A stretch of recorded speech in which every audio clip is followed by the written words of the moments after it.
Hello दोस्तों इस video में हम बात करेंगे सरकार की भूमिका, यानी कि आप सरकार के कार्य कह सकते हो, सरकार की भूमिका कह सकते हो, या आप ये भी कह सकते हो कि हमें सरकार की आवश्यकता क्यों होती है। तो बच्चों ये पूरा का पूरा जो टॉपिक है वो मसग्रेव एंड मसग्रेव की बुक से लिया है। तो हालांकि वो बुक जो है वो इंग्लिश में है और उसी का हिंदी ट्रांसलेशन मैंने करने की कोशिश की है बच्चों। तो काफ़ी अच्छी तरीके से मसग्रेव एंड मसग्रेव बुक में सरकार के कार्यों का विवरण दिया हुआ है। तो उसी को बच्चों मैं एक्सप्लेन करने की कोशिश करूँगा। तो देखिए सरकार की भूमिका क्यों होती है, जैसे हम बात करें मुक्त बाजार अर्थव्यवस्था की, तो जो मुक्त बाजार होता है वहाँ पर किसी भी वस्तु की जो कीमत होती है वो मांग और पूर्ति की शक्तियाँ तय करती हैं। जैसे मान लीजिए ये मांग है और ये पूर्ति है, तो बाजार में वस्तु की जो कीमत है वो डिसाइड हो गई, मान लीजिए 10 रुपये, और बाजार में वस्तु की उपलब्धता है 100 रुपये।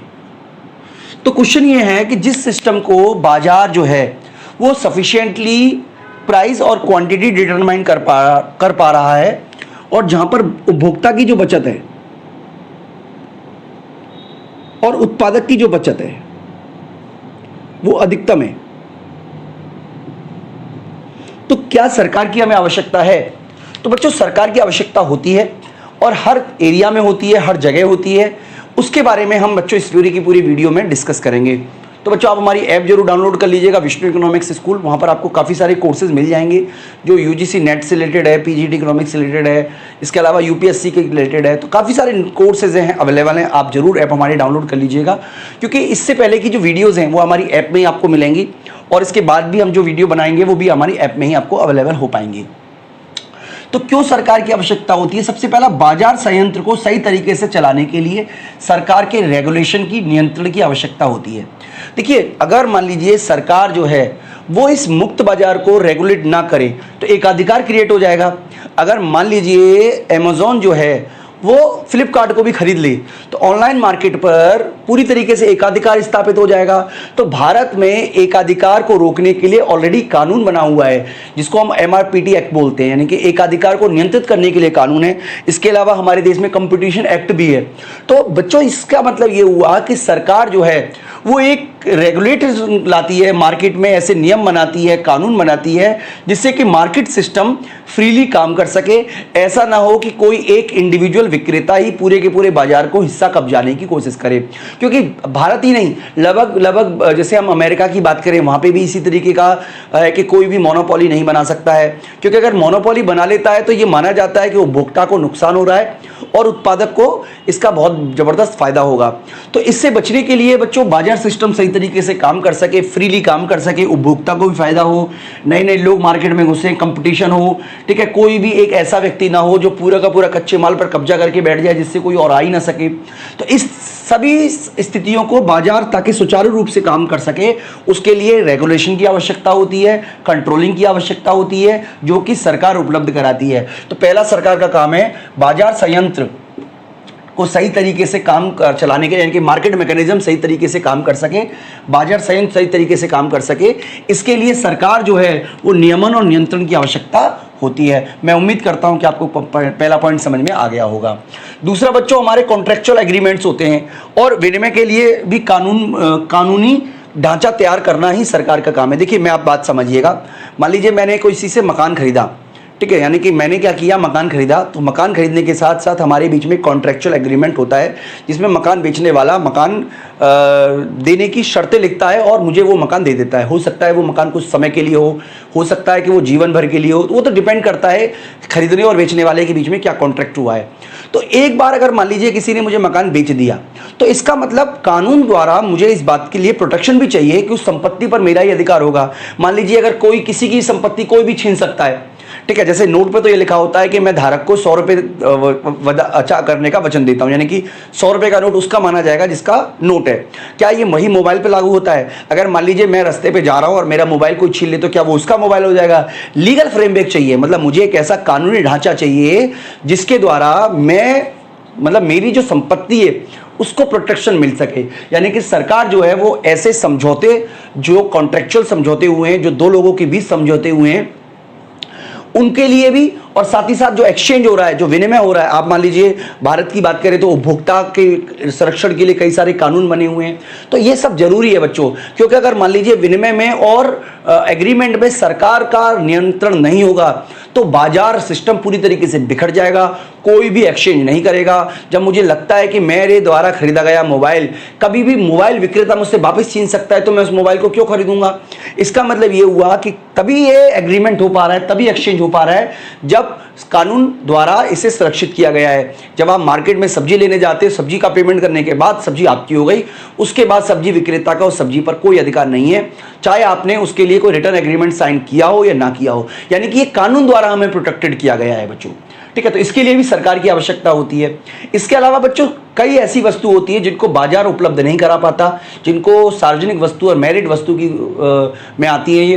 हालांकि बच्चों सार्वजनिक वस्तु और मैरिड वस्तु के ऊपर हम अलग से वीडियो कोर्स वीडियो चैप्टर बनाने वाले हैं, लेकिन डिपेंड करता है कि आपके सिलेबस में है या नहीं, इसलिए मैं आपको यहाँ पे समझा देता हूँ। वस्तुओं को हम दो कैटेगरी में डिवाइड कर लेते हैं। एक तो है जिसको हम बोलते हैं अवरोधक, ठीक है, अवरोधक एवं गैर अवरोधक।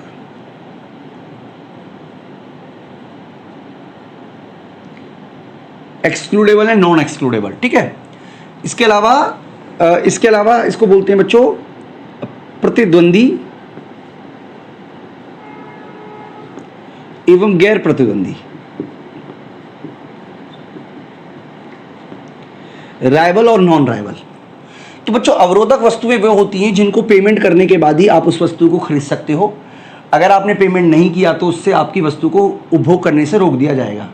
जैसे मोबाइल का इंटरनेट है, अगर आप उसका पेमेंट नहीं करोगे तो मोबाइल कंपनी आपके इंटरनेट को रोक देगी। टाटा स्काई का पेमेंट नहीं करोगे तो टाटा स्काई का आपका कंजम्पशन करने से रोक दिया जाएगा। इसको बोलते हैं अवरोधक। गैर अवरोधक वो होती है जिसका नॉन पेयर, यानी कि जिसने भुगतान नहीं किया है वो भी इसका यूज़ कर सकता है। जैसे पार्क है, तो पार्क में जाने के लिए कोई पैसा नहीं लगता, हमारे घर के बिल्कुल पास में पार्क है, लेकिन किसी ना किसी ने तो पैसा दिया है, लेकिन मैंने तो उसके लिए कोई पैसा नहीं दिया है। लेकिन एक बार जब पार्क बन गया तो मुझे भी उसके अंदर एंट्री करने से कोई रोक नहीं सकता है। तो वो है गैर अवरोधक वस्तुएं। प्रतिद्वंदी वस्तु होती है जिसका सिंगल यूज होता है, एक यूज होता है, मतलब एक बार में उसको खत्म हो जाएगा। जैसे मान लीजिए मैं मार्कर यूज कर रहा हूं, तो ये मार्कर जो है वो प्रतिद्वंदी वस्तु है। एक यूज का मतलब ये है कि अगर मैं एक व्यक्ति इसका यूज कर रहा है, मैं इसका यूज कर रहा हूं, तो कोई और मार्कर का यूज नहीं कर पाएगा। अगर कोई और यूज करेगा तो मैं उसका यूज नहीं कर पाऊंगा, ठीक है, क्योंकि इससे क्या होगा, उपयोगिता में कमी आ जाएगी। गैर प्रतिद्वंदी वस्तु होती है जिसको कई सारे लोग एक साथ यूज कर सकते हैं, कई व्यक्ति एक साथ यूज कर सकते हैं, एक साथ प्रयोग कर सकते हैं,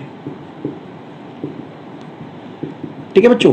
जैसे मान लीजिए मूवी हॉल है या एसी है, एसी की हवा तो कोई भी व्यक्ति उठा सकता है। जैसे रोड है, रोड पे तो कोई भी व्यक्ति चल सकता है। अगर मान लीजिए मैं भी रोड पे चल रहा हूँ, आपको भी रोड पे चल रहे हो, तो मेरे रोड पे चलने से आपकी उपयोगिता में तो कोई भी कमी नहीं आएगी। बच्चों सरकार जो है, यानी कि सार्वजनिक वस्तु वो होती हैं जो गैर प्रतिद्वंदी और गैर अवरोधक जो होती है, ये होती है बच्चों सार्वजनिक वस्तुएं। ये कहलाती है सार्वजनिक वस्तुएं। जैसे मान लीजिए रोड है, ठीक है, सामाजिक सुरक्षा है, या सामाजिक सुरक्षा नहीं, देश की सुरक्षा है, पार्क हैं। तो ऐसी वस्तुओं को जो निजी क्षेत्र है वो उपलब्ध कराने में किसी प्रकार की रुचि नहीं लेता है, तो ऐसी वस्तुओं को उपलब्ध कराने की जो जिम्मेदारी होती है बच्चों वो सरकार की बन जाती है, और सरकार ही ऐसी वस्तु को उपलब्ध कराती है। इसके अलावा इसी प्रकार से मेरिट वस्तुएं होती है जिसके उपभोग को सरकार बढ़ाना चाहती है। जैसे स्कूल है, हॉस्पिटल्स हैं, ठीक है, वैक्सीनेशन का प्रोग्राम है। तो ऐसी वस्तुओं को भी प्राइवेट सेक्टर जो है वो बहुत ही कम मात्रा में उपलब्ध कराता है, पर्याप्त मात्रा में उपलब्ध नहीं करा पाता। इसलिए सरकार जो है वो ऐसी वस्तुओं को उपलब्ध कराती है। यानी कि सार्वजनिक वस्तु, पार्क हो गया, रोड हो गया, अगर मान लीजिए रोड टूट जाएगा तो सरकार ही बनाएगी, कोई और बना के नहीं देगा। तो सार्वजनिक वस्तु जैसे रोड हो गया, पार्क हो गए, इन सबको उपलब्ध कराती है। साथ ही साथ मेरिट वस्तु जैसे वैक्सीनेशन हो गया, वैक्सीन हो गया, या आप कह सकते हो हॉस्पिटल हो गया, ये सारी की सारी उपलब्ध कराने की जिम्मेदारी जो है वो सरकार की है, या सरकार उपलब्ध कराती है। इसके अलावा बच्चों भाताओं को नियंत्रित करती है। भाताओं का मतलब है एक व्यक्ति के द्वारा अगर कोई ऐसी एक्टिविटी की जा रही है जिससे पूरा का पूरा समाज या कई सारे लोग इफेक्टेड हो रहे हैं, तो उसको बोलते हैं बच्चों भाताएं। ऐसे तो देखिए एक व्यक्ति ऐसा है जो नदी में कचरा डालता है, तो वो तो कहता है भाई कचरा मेरा है, आपको क्या फर्क पड़ रहा है। तो इसको भी रोकने की जिम्मेदारी किसी ना किसी की तो होगी ही। अगर मान लीजिए ऐसे तो कोई भी पराली जलाना शुरू कर देगा, ऐसे तो कोई भी प्रदूषण फैलाना शुरू कर देगा, तो सरकार की जिम्मेदारी बनती है कि इस तरीके की जो बाधाएं, यानी कि एक व्यक्ति के द्वारा की गई क्रिया का विपरीत प्रभाव जब दूसरे व्यक्ति पे पड़ता है तो उसको रोकने की भी जिम्मेदारी जो है वो सरकार की होती है। कई तरीके के सरकार के पास प्रोविजंस हैं। इसके ऊपर बच्चों हमने बाधाओं के ऊपर भी एक अलग चैप्टर बनाया हुआ है, एक्सटर्नलिटीज का चैप्टर बनाया हुआ है, और काफी सारे तरीके बताए हुए हैं किस तरीके से सरकार एक्सटर्नलिटीज को कंट्रोल करती है। इसके अलावा बच्चों संपत्ति का अधिकार का हस्तांतरण, यानी कि एक तरीके से आय और संपत्ति की जो असमानता होती है, देखिए गरीब और अमीर के बीच का जो अंतर है वो विकासशील देशों में भी है और विकसित देशों में भी है। तो इस अंतर को दूर करने की जिम्मेदारी भी सरकार की है। तो सरकार इसके लिए बजटरी पॉलिसी का यूज करती है। सरकार इसके लिए उन व्यक्तियों पे कर लगाती है जिनकी आय ज्यादा होती है, उन व्यक्तियों को आर्थिक सहायता देती है जिनकी आय कम होती है, जिनकी आय कम होती है, और सरकार कोशिश करती है कि एक तरीके से जो आय और संपत्ति की जो असमानता है उसमें कमी लाई जा सके। इसके अलावा बच्चों अगला जो सरकार की जो जिम्मेदारी है या सरकार जो करती है वो प्राकृतिक एकाधिकार का नियमन करना है। प्राकृतिक एकाधिकार का मतलब है कि कोई एक व्यक्ति ऐसा है जिसको कॉस्ट का बेनिफिट मिल रहा है और कोई और व्यक्ति उस मार्केट में घुस ही नहीं सकता क्योंकि उसके लिए बहुत ही मुश्किल होगा। बच्चों प्राकृतिक एकाधिकार को हमने मोनोपोली में, जो कि माइक्रो इकोनॉमिक्स में, उसमें समझाया हुआ है आपको बहुत डिटेल में। तो प्राकृतिक एकाधिकार की स्थिति में समाज को नुकसान होता है, क्योंकि अगर मान लीजिए किसी ऐसे व्यक्ति के हाथ में ये आ जाएगा तो पूरी की पूरी जो समाज है वो खराब हो जाएगा। तो इसको कंट्रोल करना भी बच्चों सरकार की ही जिम्मेदारी मानी जाती है। इसके लिए सरकार दो तरीके की पॉलिसी यूज कर सकती है। सीमांत लागत विधि, जिसमें कि फर्म को सीमांत लागत के बराबर पैसा दिया जाता है, औसत लागत विधि, वो तो डिपेंड करता है सिचुएशन किस तरीके की है। लेकिन सरकार जो है वो प्राकृतिक एकाधिकार, और खासतौर पे ये उन जगह उत्पन्न होता है जहाँ करती है सरकार इनको कंट्रोल जहां पर वस्तु जो है वो सामाजिक उपयोगिता की, जैसे बिजली है तो बिजली की कीमतें अगर निजी व्यक्तियों के हाथ में सौंप दी जाए तो वो तो 1500 रुपये लेगा पर यूनिट के, 500 रुपये पर यूनिट के लेगा, और आपको देने पड़ेंगे क्योंकि आपके पास बिजली का कोई विकल्प नहीं है। तो इन चीजों को भी सरकार रेगुलेट करने का काम करती है। इसके अलावा बच्चों बहुत सारे सामाजिक महत्व के काम होते हैं। बेरोजगारी को दूर करना, कीमत स्थिरता लाना, निर्धनता में कमी करना, या विकास के लक्ष्य को प्राप्त करना, या आर्थिक और सामाजिक विकास करना। इसे निजी क्षेत्र नहीं कर सकता। निजी क्षेत्र को क्या फर्क पड़ता है कि आप बेरोजगार हो या नहीं हो, या निजी क्षेत्रों को क्या फर्क पड़ता है कि आपका विकास का लक्ष्य प्राप्त हो रहा है कि नहीं हो रहा। समाज, सरकार को ये सारे के सारे काम करने पड़ते हैं। तो बच्चों इस तरीके से हमने सीखा या समझने की कोशिश की कि किस तरीके से सरकार जो है वो पूरे के पूरे सिस्टम को सही तरीके से सुचारू रूप से चलाने में बहुत ही महत्वपूर्ण भूमिका निभाती है। मैं उम्मीद करता हूं कि आपको अच्छी तरीके से वीडियो समझ में आ गया होगा। बच्चों इस वीडियो में इतना ही। अगली वीडियो में हम बात करेंगे सरकार के कार्यों के बारे में और सभी तरीके के जो कार्य हैं जिसको हम, आप ये तो भूमिका हो गई सरकार की, कार्य के बारे में अगली वीडियो में बच्चों हम डिटेल में आपको समझाएंगे। इस वीडियो में इतना ही। Thank you.